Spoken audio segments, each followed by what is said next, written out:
Seconda giornata regionale contro il maltrattamento all'infanzia e all'adolescenza. Qual è quindi il senso di questo evento?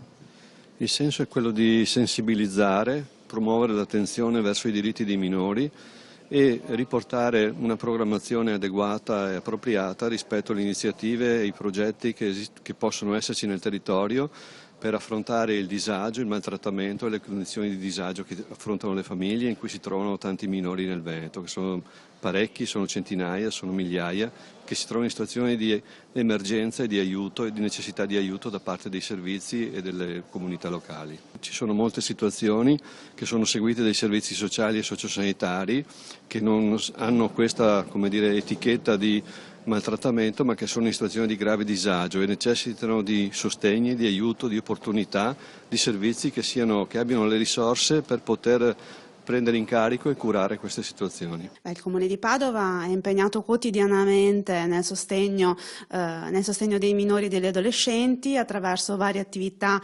seguite e gestite dal settore servizi sociali. È una campagna che è stata lanciata dal tavolo regionale permanente un welfare per i minori, una campagna di sensibilizzazione appunto alla lotta contro i maltrattamenti verso i minori e gli adolescenti, una campagna che ha acquistato l'adesione del Comune di Padova. Come ANCI abbiamo aderito anche all'iniziativa di intitolare in tutti i comuni del Veneto una via ai diritti dei bambini.